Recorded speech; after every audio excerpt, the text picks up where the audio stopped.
এতিয়া আপুনি আৰু ৰেল লাইনত গুটকাৰ পিক তামোলৰ পিক দেখা নাপায়। আমাৰ চৰকাৰে কিবা বেলেগ প্ৰজেক্টহে লৈ আহিছে। কিন্তু কথাটো হ'ল যে চৰকাৰে এটা কথা চিন্তা কৰিছে কি নাই। আচ্ছা, এইটো কথা মই লাষ্টত কৈ আছো। ভাৰতে এতিয়া ৰেল লাইনত সোলাৰ পেনেল বহাই আছে।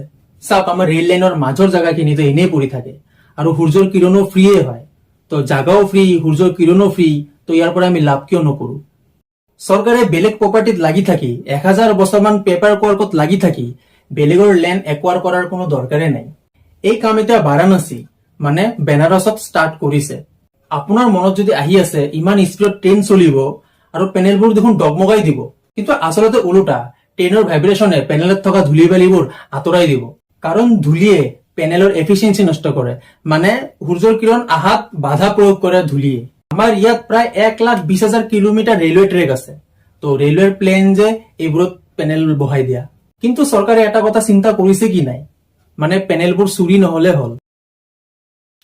আৰু ভাল লাগিলে লাইক সাবস্ক্ৰাইব কৰি দিব।